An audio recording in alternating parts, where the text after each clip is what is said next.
Hello, everyone. Welcome back to another episode of the HR Leaders Podcast, the show where we explore the future of work with industry experts and HR executives from the world's leading global brands. Today, we have a very special guest on the show. We're joined by Vidya Krishnan, who's the Global Chief Learning Officer at Ericsson. Welcome to the show, Vidya. How are you? I am great. Thanks so much for having me. It's really, really great to be here. Fantastic. Wait, where are you tuning in from? Where are I you am coming to us joining in from? from sunny Richardson, Texas, USA. Nice. As hot as it is in the UK, I'm sure it's probably hotter. Yeah, as the day wears on, it gets pretty hot, but the morning is quite nice and bearable. So, Fantastic. Before we jump yeah, in, tell everyone a little bit more about yourself personally and your journey to where we are today. sure. Thanks so much for having me. First of all, I love the podcast. I'm a fan, so it's great to be Thank on you. here. And I think what I want you to know about me is I feel very fortunate to be part of a great company with a great team that cares a lot about how learning is really all about creating people in the world that are so future focused and that can thrive in their lives. I myself feel like I'm in my fourth career being in this role. I started out in life as a camp counselor with kids. Then I was an engineer. Then I worked as a learning leader in a sort of entrepreneurial capacity within Ericsson. And now I get to be, part of this team that's building skill sets and mindsets that are future focused. And I love this work. So I think probably I'm a geek at heart. Yeah, But fantastic. this is for me, this is such an important time in the world for all of us to be doing this kind of work. I feel like learning and reskilling have really emerged, especially in the aftermath of this pandemic, as these forces that can literally unite us in the service of a better world. So it feels like a Yeah. really important time to be doing this work, and we're really grateful for Yeah. that. No, you are right, and that's one of the reasons why I was super excited to have you on the show today, especially given current circumstances. And it's a lot of pressure. We were talking about that before the show. For yourself in the team, there's how many employees again? Is it 85,000? Have I got that correctly? Almost 100,000, almost Almost 100,000. 100,000. Wow. Yeah, in Okay. over So 180 countries. So and wonderful 180. diversity. Wow. Yeah. So it's a lot. It's a big responsibility, right, for organizations now. It is, but we see it much more as a privilege than a pressure. Hmm. I have to say, to be part of a company that is so committed and focused to unleashing connectivity in people Hmm. and allowing for a better world by doing that. Again, it feels like a really important time to be doing this kind of work, using the power of this kind of technology and such a diverse workforce in this way. So, doesn't Yeah. most days it feels like a privilege and not so much like a pressure.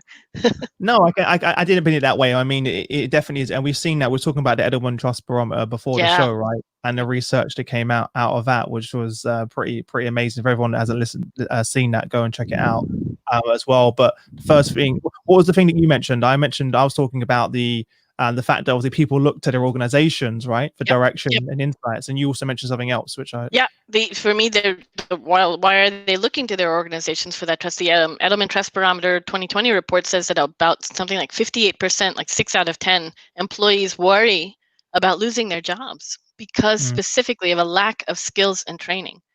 So when you have, 3 out of 5 people worried about that, you better believe that it is the companies, that are holding the trusts of these people to, enable them to reskill and reinvent themselves in ways that enrich their lives and grow the company. So I mhm, definitely feel that responsibility, that the trust barometer uncovers for us, that this is so top of mind for people, and the pandemic has only intensified it.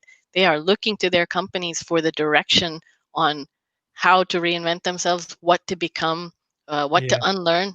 It's up to us to provide that and up to them to make it happen with us. Yeah.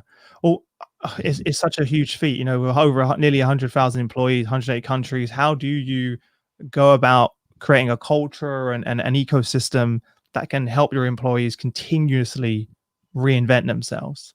I think the first thing is to recognize that our employees want to. So the mission of our culture is not to create the want; they already have it. I think that's a very human urge, right? To continually want to better yourself and improve yourself, and so the hunger is already there. What we believe we have to get right is how we create the conditions in which that constant reinvention and resilience building can happen. And like you kind of said, it's for us it comes down to three things. We've got to build an ecosystem that really makes it easy to go about pursuing that reinvention, that makes it more accessible than ever, that democratizes learning like never before. That's the first thing. The second thing is the culture system. And for us, we talk about our company being Ericsson on the move. And this cultural foundation for us of valuing things like executing in a speedy way, retaining that humanness and empathy, being courageous and fact-based in the decision making, creating a culture where people can speak up. This for us is the foundation of our culture system. How we also use that and analytics to be able to differentiate who's learning, who's growing, who's helping other people grow. How do we make sure that we drive learning by celebrating the people who are teaching and helping others? That's a second huge part. And of course, the third part for us is the business system. When we really embed ourselves strategically with our business leaders, we see what these emerging skill needs are.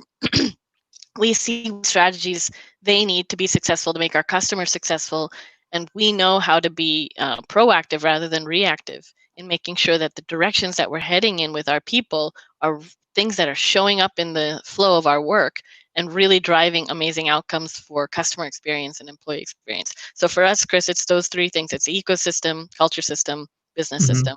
That's how we do it. Love it. Love it. And one of the things that really stood out to me was, I've heard you say before, building a culture that shows zero tolerance for zero learning. Yes, we are very really proud of that. It stuck with me. I think when your colleague first sent that over to me, I was like, I remember that. Like there's been multiple conversations I've been having with other CLOs where like that's always on top of my mind, and in my own business with my team. So is that something you came up with? Is it kind of really stuck? I think it's collective. I mean, definitely it's collective. We, we pride ourselves on what I've heard it said by so many authors and leaders I admire that, culture is not just what you advocate, it's what you tolerate. And so it's not enough to talk about aspirational standards. You have to talk about the things you're operationalizing and that you will not allow. And when people understand what's no longer tolerated and what's not allowed, that's when change actually gets mobilized. So I think it came out of that, wanting to really channel that spirit and zero tolerance for zero learning. We're a technology company, so we think in numbers all the time, and the number zero is a pretty big number, believe it or not. Definitely, yeah. For everyone who's just tuning in on LinkedIn Live, they're probably reading this title thinking, the role of 5G in enabling the empathy engine. Let's start with, I think people have some idea of what 5G is, but let's talk about the empathy engine, because I love the way you put that. I love the phrase, and I love really what it means to you. Yep. Well, I mean, 5G, I think most people know what it is. It's really the advent of this new powerful technology for how not just people, but people and machines can connect. It is going to deliver, bandwidth in the megabits, in the gigabits per second. That's going to enable a whole new definition of connectivity for people and for businesses. It is reshaping industries. The power of 5G is not just in how fast these connections can happen, but how that technology not just connects people, but also can connect sensors and machines to create things like robotic surgery capabilities that we never had before, or intelligent sensing that we never had before, mobile broadband that creates really enhanced user experiences like virtual reality and gaming and so forth, and then also fixed broadband that just creates a new level of connectivity for residences and people in areas that were underserved before. So for us, it's this one thing that's sort of changing everything. But from a learning standpoint, the thing I feel it's changing the most is it's going to enable us to be an empathy engine for each other like never before. And by that, I mean, we know how much empathy is critical to just life on Earth and the future of our world. Being able to have, respect and understanding of these different perspectives through networks that are supercharged and superpowered like this, accessing those perspectives, leveraging them, connecting people so that they're just learning from each other and not just learning from content. All of that becomes possible and powerful like never before. And it drives on us, I think, a responsibility that empathy is not just this thing we value.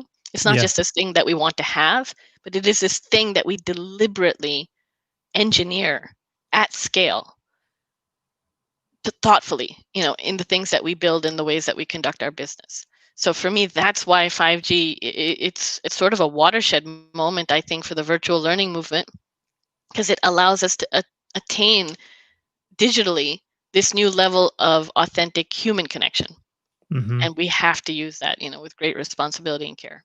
Yeah. So Do you think that the current events has leapfrogged that forward as well, with I everyone being think on lockdown and absolutely, absolutely. I think this has been the super turbo fuel for the pace of digital transformation. yeah, And I think for all of the things that we see struggling in the pandemic, it's amazing to see that the people who are fortunate enough to have strong, consistent digital access in many ways don't have some of the struggles that other people do. They are able to, more easily find new work or to keep working. They're able to have better educational outcomes because so much of the learning has shifted online. So now you start to see this digital inequity, that the people who have access are actually able, in many cases, to have more agency over their lives and the quality of their lives than the people who don't. And that to me is accelerated in this pandemic. And it shows me the responsibility that industries and governments and society have together to level that playing field and make sure that we don't leave anyone behind when it comes to that kind of access. But yeah, absolutely, it's accelerated everything. yeah. I've actually had conversations with CHROs over the last few months where they're having to help their employees at home get better internet, Yeah, yeah. like and It's subsidize a that for responsibility we have. Yeah, it's and absolutely, because how subsidize can that you do for the work? Yeah, yeah, yeah. Yeah, exactly. Because and I didn't even think about that. Because obviously, I'm lucky I live in London, where we're pretty lucky that we have great networks in London, and yeah. it's very common. But that's not the same for everyone all around the world. Not the same at And all. And you're yeah, seeing it have a better, bigger effect now on just the quality of life, the business outcomes. But the other thing is that we have to recognize that there's so many, with people on lockdown, there's a group of people that are not on lockdown, and those are the people who are out there servicing these networks and keeping them running and building them out. And they are frontline heroes who are literally, you know, building the connections that allow the rest of us to still they're stay keeping the connected economy moving. at risk, right? They are Yeah, not on at lockdown. risk. They're out there and exposed. Yeah, And so, I mean, I have to take a moment to just salute these heroes, because they are the people worldwide that are allowing our world to stay connected. So yeah. that's not happening by accident. No, you're right. I just want. There's a lot of comments on LinkedIn right now, so I just want to grab a few. Sven was wanted to ask. He said, "Would you say that emotional intelligence is the biggest foundation block for all systems, and how would you improve people's EQ?" I don't know if it's the biggest block, but it's certainly a tremendous block. It's big. I think there are many systems that are limited not by the system's capability, but by the decisions of people about what's important and what's not. And that Mm, really does come down to emotional intelligence. What do yeah, you value? Do you see yourself as a know-it-all or a learn-it-all? To quote from Satya Nadella, uh, do you believe that all voices are equal? Do you create systems that make equal access for all people, that democratize intelligence rather than specialize and protect and hoard it? So I think that it is a huge block to many systems. How do you improve people's EQ? I think the key is tapping into that part of people that want to improve their own EQ. I think it's very hard for someone else to improve someone's EQ when they're not open to that change. So I think the first thing is that you have to, through whatever channels you get to be part of, expose people to the kinds of diversities of experiences that make them feel, I do need to change my mindset. I do need to learn more and think differently and be able to do more. Um, I love this quote that great minds think differently.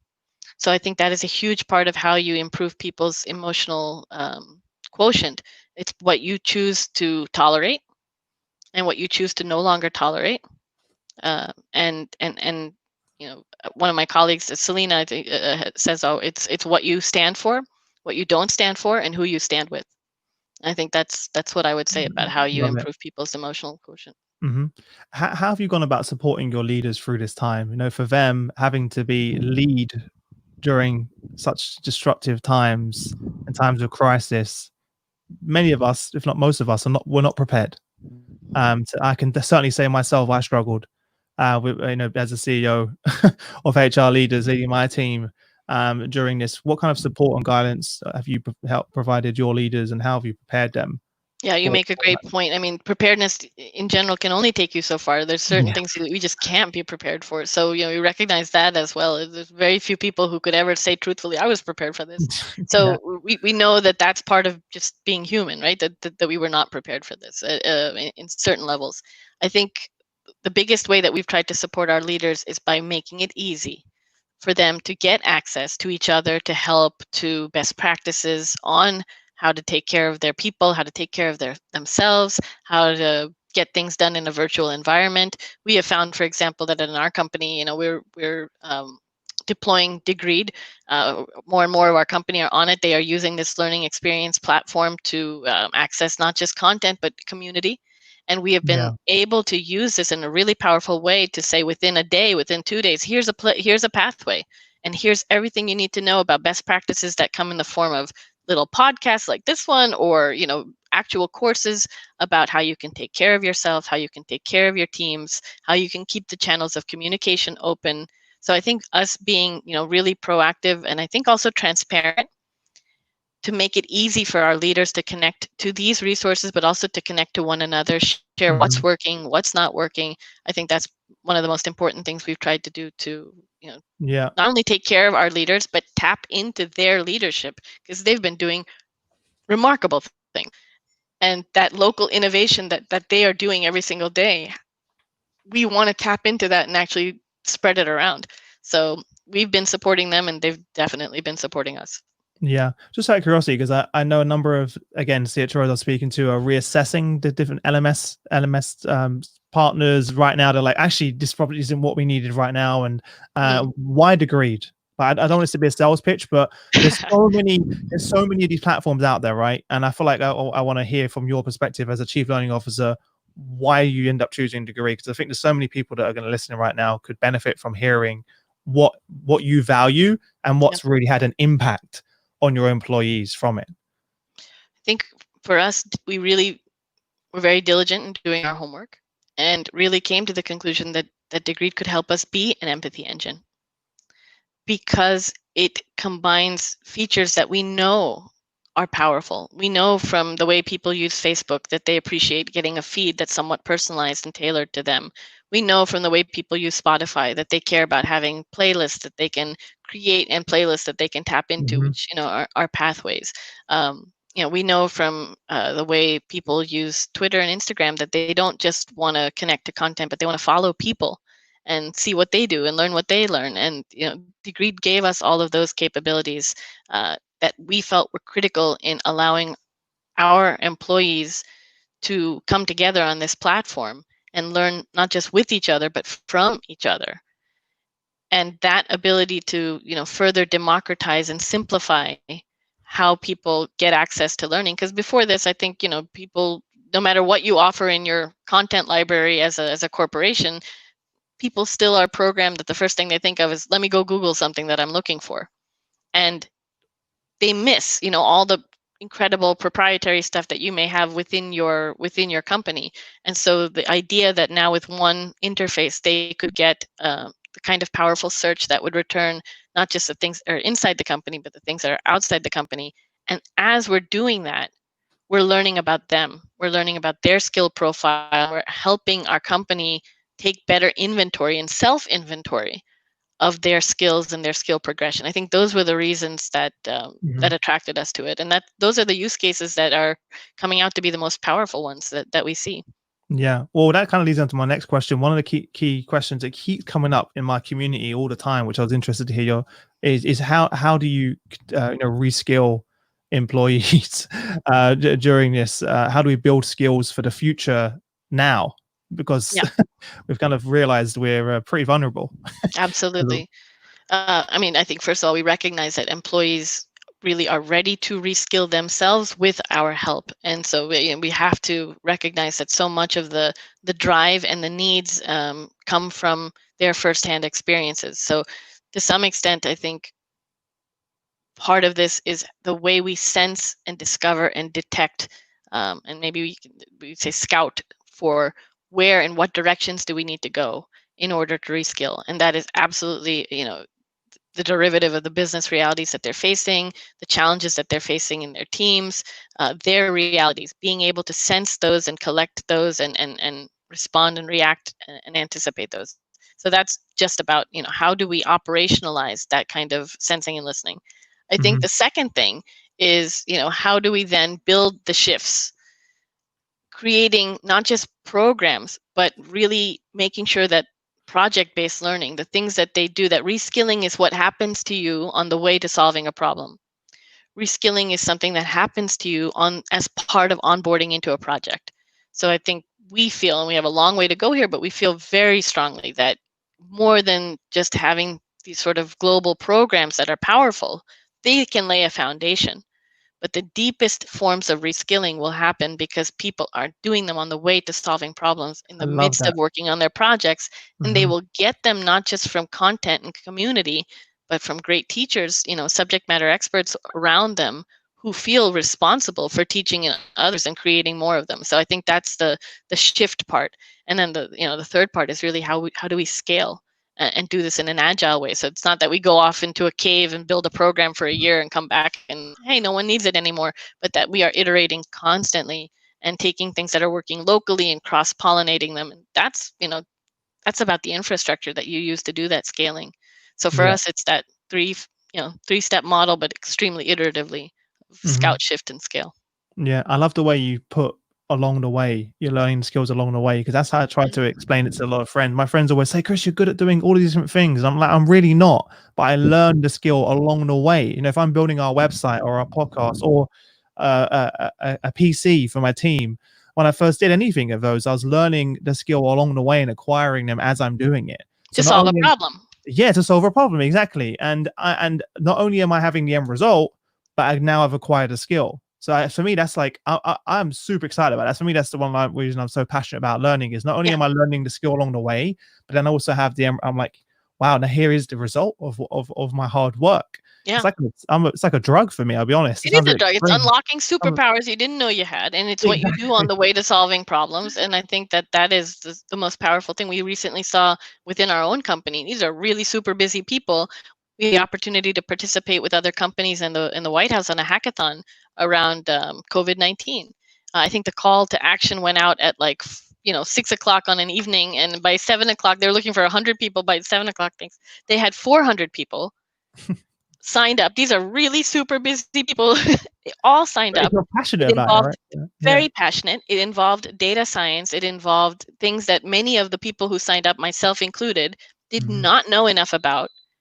And everyone was just resolved to, I will learn what I need to learn on the way to working on this. I will become whatever I need to become on the way to solving this problem, because we care about solving this problem. So I think that is, to me, that's the heart of reskilling. And Deloitte says it very beautifully. It's beyond reskilling. Reskilling is not the strategic end in and of itself. It's about the resilience of creating a workforce that says, on the way to solving the problems that matter to me, I know I can become whatever I need to be. Yeah. That's what we have to tap into. Hmm. Is it through Degree and other platforms that you keep track of the skills that exist in your Yeah, business? How do you go about doing that? Because that's a real yeah, challenge yeah. for so We many have, businesses. I mean, a big company, big areas and business areas. So we have multiple systems for doing this. But I think one of our intentions with as we scale the adoption of Degreed is that it will help us better track not just the inventory of what skills do we have and what skills do we not have, but we want people to be able to actually visualize the progression of their skills.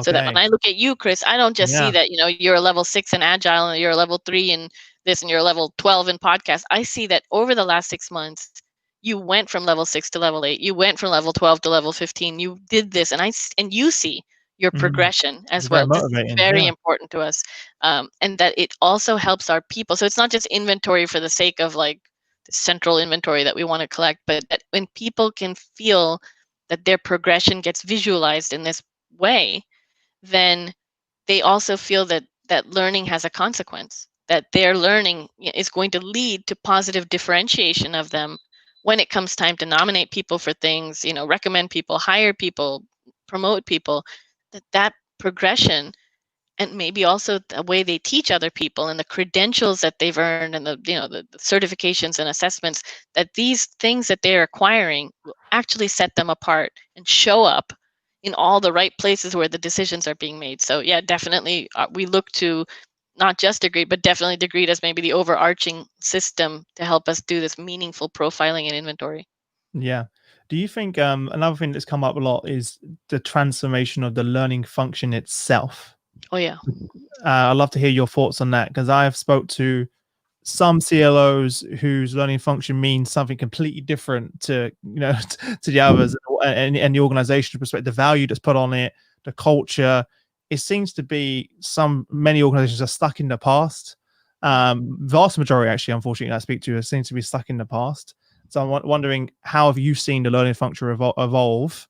And also on that point, how are you continuously keeping yourself up to date with current events and what's happening as a CLO? Because that's Yep. tough. Yep. Such a Oh fast yeah. moving, it's fast. It's just so fast moving. Yeah, maybe I'll answer the second question first because you just said it. And I'll jump in better. But I often think, the L in CLO is not learning, but learner. My Mm, job is to continually, part of my job, I think, is to continually be a learner and make sure that I and my team and my whole company, sees our leaders being learners so that we can be learning drivers. And so for me, that means I try very hard to be the student, um, probably much more than I could ever be the teacher, and making sure people see that I'm showing up in courses right next to all of our people and learning right alongside them, that we're never done learning. So I think sometimes I feel our jobs are going to be increasingly characterized by what we don't know and how we handle what we don't know, rather than just how we leverage what we do know. And so I think our job, our new job, if you will, as a CLO, is to be the chief learner officer and really demonstrate a zeal and a constancy in changing ourselves. So I think that is critical, and I try to do that. I'm very lucky, I think, to be surrounded by a lot of people I can learn from, including my family. They remind me every day how much I have to learn, so that's very valuable. But then to go back to your first question of how do you really move this forward. It is so much about creating the conditions. I think that the identity of L&D is shifting. It yes. is shifting. It is shifting that this we have to be this group that creates the conditions for our people to reinvent themselves again and again in ways that enrich their lives and enrich our company. And that is something that goes beyond just learning in its narrow sense and just development in Mhm. its narrow sense. I think this is a much more broad and, quite frankly, much more strategic place that we have to occupy. We have to be the business partner of choice for all of our people and our teams, to help them solve problems that matter, and to create the conditions for people to become what they need to solve those problems. So I think Mhm. that's how I look at it. And I think the future is almost pulling us in that direction. It's just demanding that this is the role that we play. And we are uniquely capable of playing it because unlike many other functions, our work puts us truly in the flow of the daily work that happens. It puts us totally in the lives of our people and their diverse realities. It puts us in a place where we can connect the dots like no one else, where we can build this ecosystem that is an empathy engine like no one else.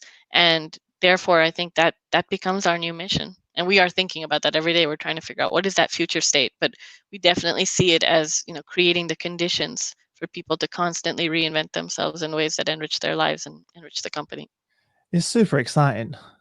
It's Like, a what an great thing to exciting, look forward to working on, right? yeah, like, it's just never ending. There's no end goal. It's just a continuous development and evolution. Like, that's what I love about learning. Like, Yeah. in school, I didn't really have a passion for learning. I kind of hated it, to be honest. But when I left school and first started picking up, first it was actually sports, where I realized, wait a minute, I can, I've created this process of being really terrible at something, and through hard work, dedication, and understanding it's okay that I'm going to be bad and Yep. becoming really good at it. I was like, this is amazing. And then Yep. it kind of just clicked in my head that I can do this with anything, whether it's finance, whether it's marketing, whether it's Yep. podcast, whether it's technology. And I just kind of, ever since then, my friends and family are always like, can you just stick to one thing, Chris? You're really frustrating. I'm like, I no, think because when we're you get good inherently at it, it's divergent. boring. once I get good at it, I'm bored. I'm like, what's next? Because Intoxicating. as well, my wife's always doing the same thing. She's like, can you just stop? I'm like, no, because there's so much to do and so much to learn. That's why people love um, video games. It's the same reason, they like to level up and they like to play new games and so forth. But yeah, absolutely, it's the same thing. I also think that, as you mentioned, sometimes in school, one of the things that happens is, and it's not intentional, but I think it does happen, is that the notion of grades and tests and exams, yeah, instead of those things serving as feedback to propel you in what direction to go and where to look for more keys to unlock the doors that lead to learning, sometimes they get construed and even treated as reasons to stop, reasons not to go further in this. I don't think I can do that. These grades and this performance of mine, this comparative grade and this test and all that is showing me what I can't do, when yeah, it's absolutely intended as the opposite. It is meant to unlock how you figure out what unlocks you. And I think yeah, that's one of the reasons sometimes that people feel that they do more learning after school than they did in school, because I think there's this sort of emotional impediment that, when you feel scared or intimidated or shamed or self-conscious, your mind can't absorb the things it needs to. But when you sort of get beyond that and you address those emotional needs, your intellectual ones suddenly take over. So I think hmm that's something we really do need to put into the reforms that we're doing in education. yeah. That was a big. You're right. That was the biggest barrier for me. Was Yeah, it me too. demonizes failure. Yeah, Whereas I see failure as progress. Now, like, I yeah, love it. Like, I'm obsessed. I'm like, the more I'm failing, the better. I have to fail in order to get better. And I realized that playing sports, where for example, ice hockey, I would fall on my face a million times before I could ice skate. Or skateboarding, I would fall over probably more than a million times before I could skateboard. And that was in school. That was seen as a negative. You failed yeah. this exam. You failed this, and then you get demotivated. You don't want to carry on. And I realized only after school, I realized that's actually great, because the amount of people that say, I'm just not good at that. Yeah. And I'm like, how many times, how many times have you done it? Oh, I've never done it before. I'm just not good at that stuff. Yeah. What do And you then mean? you What do you mean and you're then not you good at find it? out that's the difference between success and failure, right? How the appetite people have to try to grow, to see themselves as works in progress versus to conclude, that's not for me and I'm terrible at that. I heard it said once that failure is not fun. It's not. All those falls that you describe, I'm sure they hurt, and you Yeah. didn't feel like experiencing that pain again. It's not fun, but it's fundamental. And I think that Oh, is love the it. that That's is the great. shift that we need our It's not people fun, to but feel. fundamental. Yeah. Yeah, it's not fun. It's not fun. Mhm. As someone who fails often and fast and huge, it's not But fun. you're But smiling about it right while you're saying it right now, and it's that's over. how I am. I'm like, I I laugh haven't and done the smile next about one yet. It's coming, but yeah, it. Yeah. between failures, I smile. So, but absolutely, I think that's just it, right? Mhm. Those failures, in many cases, they have been seismic in my life. The earth shattering, and you definitely need to separate the accountability for progress from the shame at what didn't work. And I Yes. think that's the fundamental thing we have to do better as institutions, whether they're companies, as families, as governments, as societies. We have to take the shame out of failure and leave enough room for people to naturally take the accountability for getting better that they would. It's the shame that stops us. Yeah. Yeah. Even when I started my company, I had to kind of do a lot of work to kind of undo that in my own team and say, I want you to try. Ivan, listening right now, the producer, I'm like, Ivan, just experiment, try new things. If you fail, it's fine. We will learn from it, move on. But like, push the boundaries, because most of us have been conditioned from school, from workplaces, that you don't want to do that. You don't want to be risk. You want to be risk adverse, right? Exactly. And I was taught the same thing. But one of our superpowers as a business, as HR leaders during this pandemic, was how quickly we could pivot, because my Yes. team already were like just going 100 miles an hour, changing things, implementing them, pushing us forward, and within a few weeks we were back on track. Yes. And that was part of our culture of learning and just executing on it, and not worrying about, is it perfect, No. is the business plan fully formed, Yeah. do we have every answer? No, we don't. We got to go. We just got we'll learn along the way, like you said And earlier. that's the key. I think about birds, in flocks and the dynamics of flock movement, right? Like, how do they do that? And people have studied this, and they find that it's coming down to, they have this shared purpose. They care for their neighbors and the movement of their Hmm. neighbors, and they, try not to hit anybody and hurt anybody on the way there. And it turns out these, fundamental three things are the secret of how flocks move. And that's what you're describing, right? You're able to pivot because you have a shared purpose as a team, and you will do whatever it takes on the way to getting that purpose achieved. And I think that's the thing we just have to tap into. Yeah. One of the questions that a few people have messaged me on LinkedIn in private chat, so they clearly really want an answer to this one. they've skipped the feed and gone straight into my private messages on Wow. LinkedIn. And they said, yeah, I know. A few people asking, how do you measure ROI? Like, what is, how do you measure ROI? That seems to be a common question that keeps coming up right now amongst everyone. So I'm interested to hear that. What does that look like for you? First of all, we have the same question because we know that the definition of it is sort of continually changing. And for us, it's ROI and it's ROL, right? The return on learning. I think that's a phrase Accenture coined, and they even had a formula for it that said that for every $1 that you invest in effective competence, they prove that you get like $4.50 back in productivity savings. So right there's your math for the ROL or the ROI of programs. But I think it's more than that. We definitely feel, again, when you embed reskilling, for example, in projects, the ROI is the effectiveness of how you delivered the work. So it's no different from the business KPIs. Did you do it? How was it on time? What was the customer experience? What was the employee experience? Did it make money? Did it make margin? How many did it conform? Did the user acceptance testing go well? How many defects did we find? How many of the user stories were we able to deliver? In our agile sprint. So I think for us, the key is to embed the learning in a way that the business outcome ROIs become the ROIs for learning.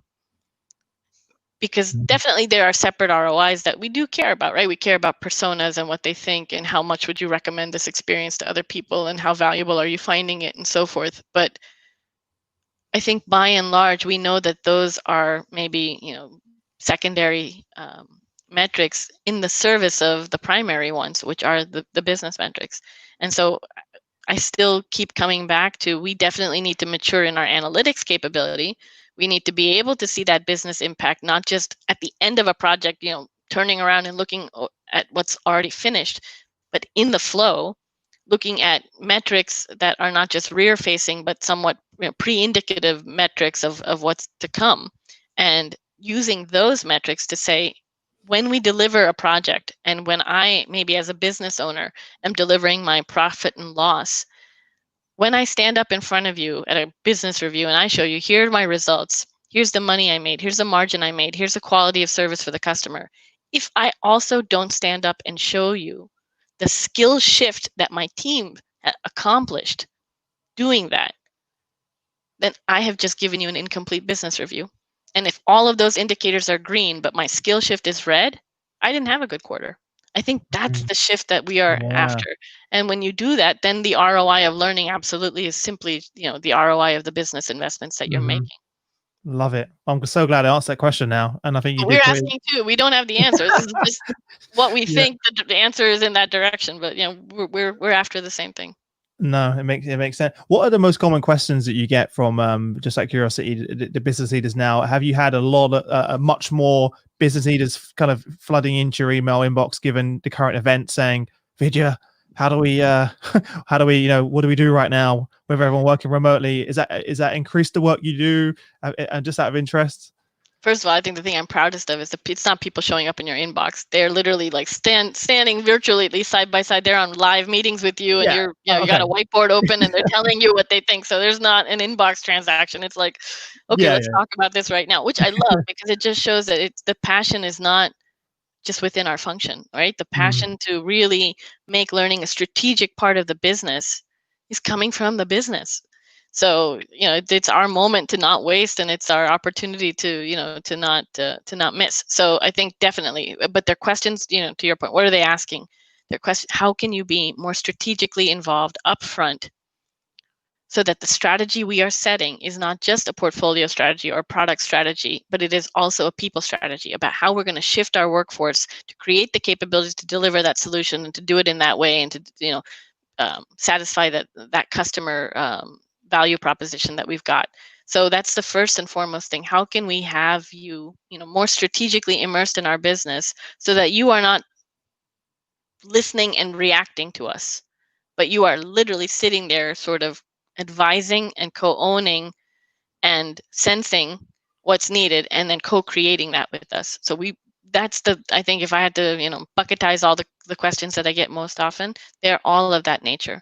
We don't Mhm. want the model where you come with the list and we give it to you, or we fill out a Yeah. list and you're reacting. Like, we know that we want you sitting next to us at the table, not on the other side, Yeah. not as a consultant that is a little bit separated from the work, but as a coach or a consultant that's in the flow of our work, sitting on the same side of the table, saying, what's the line of sight between these strategic outcomes and how we enable the skill shifts in our team to make them happen? And not just the skill shifts, but the experiential learning and putting it in the flow of the projects, putting it in the flow of the onboarding to actually make those business outcomes happen. That's by Yeah. and large the number one thing we get.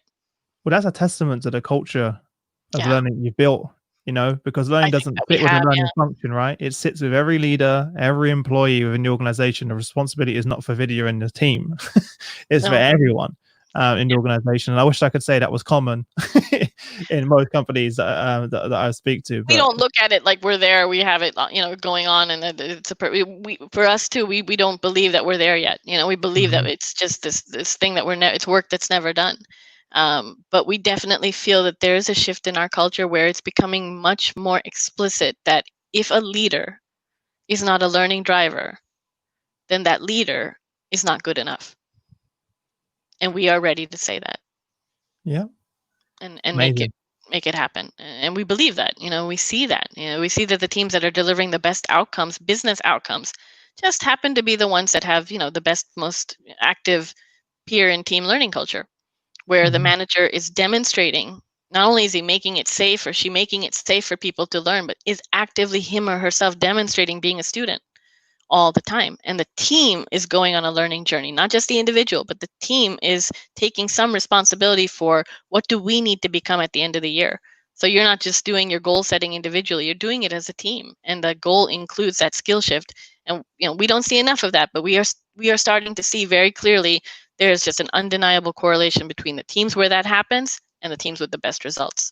So that becomes a new paradigm for leadership. If you're not doing these things, you're not doing it, you're not good enough. Mhm.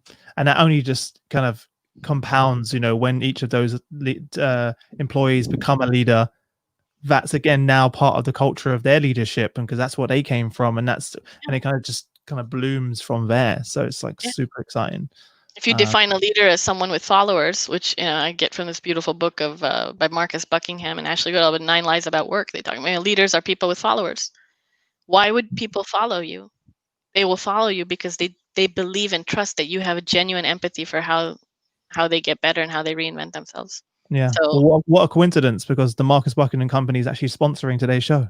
oh So, wow, thank you. I didn't even know that. no, yeah, I literally was like, didn't even really. Promise I wasn't paid to say that. I'm only joking. Look, before I wrap up, I'm conscious of time. I feel like I could talk to you forever. You're incredible. But I'm going to jump into our quick fire round. I'm going to ask you 5 questions, Wow. and you have no longer than 30 seconds to give us some amazing answers. 5 questions, 5G. Okay. Okay, you ready? Yes. What was the number one thing that was holding you back from becoming a senior learning leader in your field? In terms of biggest challenge of becoming a CLO? I never felt there was anything holding me back. And how did I know that was going to be your answer? Because again, given everything we've discussed, that's just part of your DNA and the culture Yeah, of I think learning. I've been also very fortunate. I mean, in every job, it was never about a level for me. It was just wherever we were. If this was passionate, um, you could That act says a on it. lot. Yeah. Love it, love it, love it. What's the best piece of business advice you've ever received? Haha. Pay really, really close attention to the newest people, the ones who you could easily look at and say, oh, they don't know as much as everyone else, and therefore, they're not as valuable as everyone else. Never forget what it's like to be the person that doesn't know, the person that's totally new, the person that's totally uncertain. If you can make that person feel empowered and special, then your whole team will feel that way, and they will do work that is beyond your wildest dreams if you just tap into their strengths, their talents, their passion, and create the opportunity for them every day to combine those talents and passions. TOP. If you create that TOP and never forget what it's like to be scared and create that psychological safety, your Mhm. teams will surpass and amaze you every time, and that has been true in my life. Amazing. And we all know that feeling of Yeah, being that new good person feeling. Yeah. in an organization. Scary and So good. everyone can relate to that. Yeah. What's one book, or actually some books, that you'd recommend to our audience, and why? Because I know you've probably got more than one book given our Very conversation. much, very much. It just so happens I have one literally within reach, which is Frederick Laloux's Reinventing Organizations. This is one that's made a tremendous impact on how I think about what the future of people at work is going to look like. What society needs, about how people come together and get work done, how it's about creating wholeness in the workforce. So that one is a huge one. Believe it or not, as an engineer, a book that's shaped my thinking is The Checklist Manifesto by Atul Gawande. And he talks so powerfully about just human consciousness and how we tend to, we're really good at complex things, and we tend to not be so good at the mundane. And so when we really want to create, amazing outcomes, we got to make sure people wash their hands with soap. And how important it is to have systems that make those things easy and don't tolerate not doing them, if you want to create a workforce that's equipped to go focus on the really complex, higher level stuff. I read that book at a very dark time in my life when we had made a huge failure and it was not fun.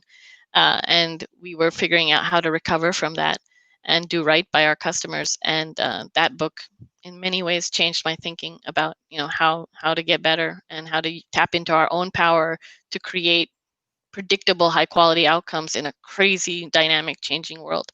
So a small book, but a big impact on my life. Love it. We'll definitely include them in the description for everyone. Yeah. What about online resources? What's on what apps? What's in the web browser? Sort of what your go-to sort of websites for learning, for your own personal learning. Everything's through Degreed. So definitely, I love that Degreed has this amazing Chrome extension, so that whatever I'm reading, whether it's an article or anything, I can literally click this little button on my browser and flip it into a pathway and read it later and know that I read it, share it with people in Degreed. Cool. It's so you just click built whatever into you the want, browser. it goes in. Oh, Yeah, you nice. use their Chrome extension. It's fantastic. So that thing is changing my life. So I do a lot of reading from that. It's everything you can imagine. I read everything I can get my hands on. I'm a big Flipboard fan that aggregates news from all these different places. Yep. I love doing that. I'm a big fan of course, I read all the great research coming out from Deloitte and Human Capital Trends and McKinsey and all those things. But I also read things about from Sounds True. It's a company I admire very much, about wholeness and creating purpose-filled lives and respecting empathy and cultivating tranquility. So I'm all over them. I'm as divergent, or as you said you were, No in one's what I surprised by this video. It's a good thing. It's a good thing. And last but I'll not read least, anything. but it's good to get a diverse perspective, right? Even Yeah. for me, I'm even looking at things that I completely disagree with. Yes. Just to make sure I'm getting a different perspective. I'm not always, like we spoke about before the show, otherwise you're just getting fed the same information that you see over and over again, because that's how the algorithms are designed on many platforms as well. So it's super important to make sure you're intentional about your learning as well. So yeah. And I love Audible. I love people reading books to me. It's maybe I flashback to bedtime stories or something, but I love that. So. I'm obsessed with Audible as well. And I'm not sure but they reached out to me this week, and they've actually just launched a B2B play. Yeah. They've probably reached out to you, of course. First more, they're like, yeah, we want to speak with CHROs and CLOs, Chris. We want to integrate Audible into their LMS. I was like, oh, cool. Like, I was like, why am I so excited about this? I was like, I love Audible as well. So it's gonna sound crazy, but in this pandemic, I don't commute anymore, and it's not that I ever loved my commute, but that is also when I would listen to the books. So yeah, me too. Exactly. Now I only can do it when I'm doing laundry. It's just not as fun. So I do it when I'm running, gym, like if I'm working out on as well. Even in the shower, I've got like a speaker. It's pretty sad, but it's pretty cool actually. Again, I'm like, well, I'm in the shower. Let me just learn at the same time. That's a good idea, because right now I just sing at the top of my lungs, and that's probably not good for anyone. So I might switch to. Yeah, my wife's always, she's like, it's like an ensuite, and she's like, I'm trying to go to sleep here, and you're playing your audiobooks. I'm like, I'm so sorry. Yeah. Why sleep when you can learn? Yeah, exactly. I did that at one point though, where you have the I can't remember what they're called now, but they're like certain ebooks you play while you sleep. and it Oh kind of yeah. broke. What do they call them again? There's a name I don't know. for it, and it really helped me. So it was a lot about my You actually anxiety. remembered it even though you were sleeping? It was, like, 100%. subconsciously Yeah, implanted into your brain? That's awesome. That's like it the worked, Matrix. and it helped me overcome a lot of my anxiety That's fantastic. as well. And I'd listen to them every night. I wouldn't listen. I'll be asleep, but your subconscious is still awake, consuming it. And I would wake up in the morning feeling so motivated and pumped because it would be affirmation. Fantastic. So imagine listening to this like thousands of positive affirmations Yeah, while you're sleeping. There's a name definitely. for it. Whoever knows it, put it in the description. I can't remember Yeah, what it's put called that right in the now. link, and I'll be checking that out next, Yeah, but so there's loads of definitely. them. Even on YouTube, people have posted like 6-7 hour video audio just for free on there, and I'll go on YouTube, play that, and it'd just be positive Yep, affirmations in whatever it may be. It could be like, for me, it was like my mental health and well-being. So it was yeah, like, I am positive, I am happy, I am, and all night long, and I'd wake up and I'd that's be pumped. fantastic. Oh, uh, that's a superpower right there. I mean, one of my favorite quotes is, "When you change the way you look at the world you look at changes." And I think it's that. Like when you bring all that positivity into your mind and you let it sort of flow through you, you're able to do more positive things with your team and Yeah, well, especially now, power. because throughout the day you look at the news, it's like doom and Oh gloom, yeah. negativity, there's riots, and I was like consuming all this negative energy. So I was like, while I'm sleeping, if my Yeah, subconscious mind is awake, just consuming positive, positive, positive, it worked. I know truly. few people I've referred to it have come back to me and said, like, they thought it was like, when I first say it to people, they're like, really, Chris? Is that really gonna work? I'm like, listen, you're asleep. What have you got to lose? Yeah, it's Like, very true. people say excuses of, I haven't got time for learn. Yeah. I'm like, I'm asking you to do it while You you don't have sleep. time not to, and I'm asking you to do it when you sleep. Yeah, Absolutely. exactly. But last question, I just Yeah. realized the last one. What's one thing about your business that you're most excited about? We are building the future, and I think we're building the future of work, and I think we are helping to build the tools and the conditions that the future workforce is going to use. And the fact that we are building the things that unleash the power of connectivity seems like precisely the thing the world needs right now to solve its most pressing problems and its most pressing inequities. So the fact that we are so much a part of technology for good is the thing that I'm most excited about and most proud of. Yeah, fantastic. We'll certainly come across throughout today's show, and I really appreciate you coming on. Thank I you was for pretty having me. excited to see when I looked at my diary today and I saw we were speaking. I was so excited. And Thank so, for everyone on LinkedIn, thank you so much for taking the time out to join us as well for your own learning you. today. We appreciate that. Vidya, if anyone wants to connect with you, reach out, say hello. Where's the best place for them? Best Sure. place, sorry, for them to do so. LinkedIn works, and vidya.krishnan@ericsson.com. Fantastic. Well, I'll let you go. Get on with your day. Have a great weekend, Thank you. and I'll Stay see you safe. again soon. Okay. All right. Best wishes, everyone. Thanks again. See ya. Bye. Bye.